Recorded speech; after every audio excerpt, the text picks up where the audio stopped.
ki khubor ka batesi TV lawan ra ashapi tak net footage ordar mapi nginwan ra mangi hakhrdop yeng jongpi Dr. Inda Keolin Kharbuli, MBBS, MD, DM Nephrology. Idai Dr. Baningkong haga jela jongi. Ibala pentebit jelade ban sumaria ki badan jingshitom ki kelai ki bam light penjahit bha ki baat ki kejan mat ki badan kam ban le dialysis. Wan ban yakendo yi ha Woodland Hospital dhan kheti Shillong man lakas ngi do ka por shipho baje min step shaneng.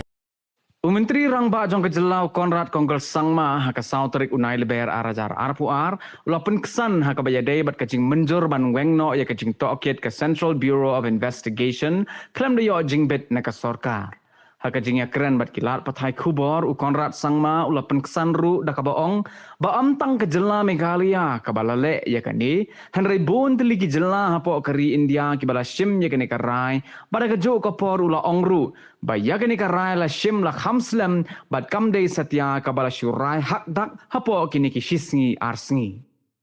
Most states have done it, and it's not that it is done now. It's been, in fact, the decision was made quite a long time back.